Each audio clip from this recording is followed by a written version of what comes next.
Accident ஆயிருக்கு. இதில் வந்து அதில் போனவங்க எல்லாருமே என்ன ஆனாங்க என்னன்னு தெரியலை. ஆனால் எத்தனை பேர் உள்ளரிக்க போனாங்க அப்படிங்கிறதும் இன்னும் தெரியலை. ஆனால் அது சுத்தமாகவே வந்து ரொம்ப வெடிச்சு சிதறி இருக்கு அப்படின்னு சொல்கிறாங்க. ஸோ நம்ம அதை பற்றி தான் இன்னைக்கு நம்ம பார்க்க போகிறோம்.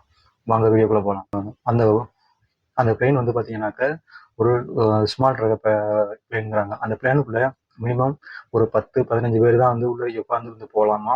அது இல்லாமல் அது வந்து என்னென்ன பர்பஸுக்காண்டி யூஸ் பண்ணுவாங்கன்னாக்க அது வந்து மெட்டீரியல் எக்யூப்மெண்ட்ஸு, அதே வந்து பணக்காரங்களை வந்து பிஸ்னஸ் சம்மந்தமாக யூஸ் பண்ணுறதுக்கும் அதை வந்து யூஸ் பண்ணுவாங்களாம். அதுவும் இல்லாமல் அதில் வந்து ஒரு இடத்துலேருந்து இன்னொரு இடத்துக்கு ஹாஸ்பிட்டல் சம்மந்தமாக மெடிசன் இது மாதிரி கொண்டு போகிறதுக்கு வந்து அந்த டிரான்ஸ்போர்ட் பர்பஸுக்காகவும் அந்த பிளேனை வந்து யூஸ் பண்ணுவாங்களாம். ஸோ இப்போ யூஸ் பண்ணிட்டு இருக்கும்போது அந்த பிளேன் பார்த்தீங்கன்னா ஜூலை 12 லண்டன் விமான நிலையம், அதாவது சவுத் இண்ட் ஏர்போர்ட்லேருந்து நெதர்லாண்டுக்கு புறப்பட்டிருக்கு. அந்த நெதர்லாண்டு போகிறதுக்கு சாயந்தரம் சண்டே சாயந்தரமா 4:30 மணிக்கு அந்த ஃப்ளைட் வந்து டேக் ஆஃப் ஆயிருக்கு. அந்த ஃப்ளைட் கிளம்பி நிமிடத்திலேயே வந்து அது வந்து பக்கத்தில் அந்த ஏர்போர்ட் பக்கத்துலேயே வந்து அது வந்து கீழே வந்து வெடிச்சு சிதறி இருக்கு. ஸோ வெடிச்சு சிதறினதில் பார்த்தீங்கன்னாக்கா நெருப்பு குழம்பு மாதிரி அப்படி வந்து மாதிரி போயிருக்கு அப்படின்னு சொல்றாங்க. ஸோ அதை பார்த்துட்டு எல்லாமே அதிர்ச்சி ஆகிறாங்க. அதிர்ச்சி ஆகிட்டு எல்லாமே அங்கே புறப்பட்டு போறாங்க. ஸோ இது வந்து என்னன்னாக்கா இந்த சவுத் இந்தியா ஏர்போர்ட் வந்து இதில் வந்து சவுத் இந்தியா ஏர்போர்ட்டும் இருக்கு. இது வந்து பார்த்தீங்கன்னா லண்டனுக்கு ஒரு 70 கிலோமீட்டர் தள்ளி தான் அந்த ஏர்போர்ட் இருக்கு. எல்லாமே வந்து இன்டர்நேஷனல் ஏர்போர்ட் தான். ஸோ இதில் வந்து மெயின் ஏர்போர்ட்னு பார்த்தீங்கன்னாக்கா ஹேத்ரூ ஏர்போர்ட். இதுதான் வந்து லண்டன்ல சென்ட்ரல் பிளேஸ்ல இருக்கு. அதாவது லண்டனுக்கு வந்து மிக முக்கியமான ஒரு ஏர்போர்ட்னு சொல்லலாம்.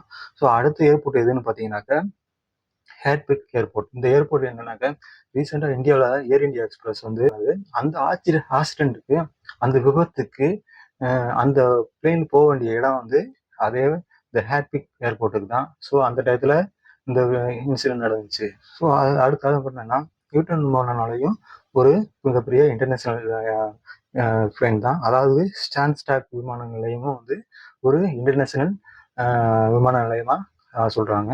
ஸோ அடுத்து பார்த்தீங்கன்னா இதுல சவுத் எண்ட் அந்த ஏர்போர்ட்லேருந்து தான் இந்த பிளேன் வந்து கிளம்பியிருக்கு.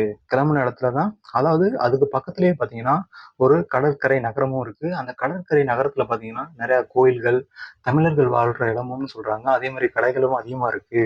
வந்து அதிகமா இங்க வசிச்சுக்கிட்டு இருக்காங்க அப்படின்னு சொல்றாங்க.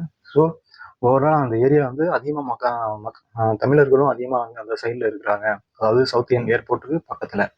அதுக்கப்புறம் பார்த்தீங்கன்னா இதுல வந்து பாத்தீங்கன்னா லண்டன்ல வந்து இந்த பெரிய ஏர்போர்ட் சொன்ன பாத்தீங்களா, மெயினா எல்லாமே பெரிய பெரிய ஏர்போர்ட் தான் இன்டர்நேஷனல் ஏர்போர்ட். பட் அதுல வந்து ஜோன் 1, ஜோன் 2, ஜோன் 3 அப்படின்னு தனித்தனியா பிரிச்சு வச்சிருப்பாங்க அந்த ஏர்போர்ட்டை. ஸோ ஒவ்வொரு ஜோனுக்கும் ஒவ்வொரு தனி ஜோனுங்கிற மாதிரி மிகப்பெரிய ஏர்போர்ட்டா அதுல வந்து தேம்ஸ் நதிக்கரை பக்கத்துல வந்து பாத்தீங்கன்னா இதுல பாத்தீங்கன்னா லண்டன்ல மெயின் ஏர்போர்ட்டுங்கிற போது அது தேம்ஸ் நதிக்கரையில ஒரு வந்து அந்த தேம்ஸ் நதியை வந்து பாதி கவர் பண்ணி அதை வந்து ஃபுல்லா தனியெல்லாம் மண்ணை போட்டு நிரப்பி அதுல ஒரு ஏர்போர்ட் கட்டி வச்சிருக்காங்க.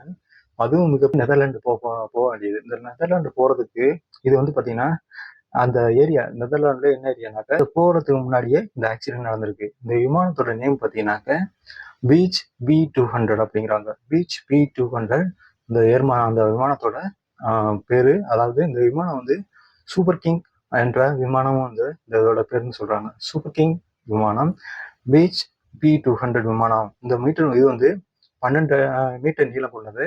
அதாவது இதுல வந்து 10 பேர்ல இருந்து 15 பேர் வரையும் மேக்சிமம் போகலாம் அப்படின்னு சொல்றாங்க. ஸோ உள்ளேக்கு வந்து எத்தனை பேர் இருந்தாங்க அப்படிங்கிறது தெரியல. பட் இன்னும் வந்து அதோட ரிப்போர்ட் வந்து இன்னும் வெளியிடாம வச்சிருக்காங்க.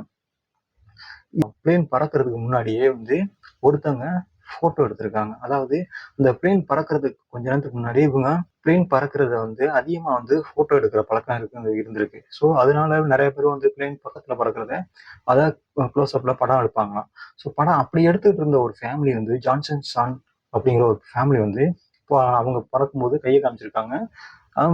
அந்த இதுல வந்து பிளேன் போறது பார்த்துக்கிட்டு போட்டோ எடுத்துக்கிட்டு இருக்கும்போது இந்த இன்சிடென்ட் வந்து அவங்க போட்டோ எடுத்து கையை காமிக்கும் போதே ஒரு ஒரு 2 செகண்ட்ல வந்து பிளேன் வந்து கீழே விழுந்துருச்சு.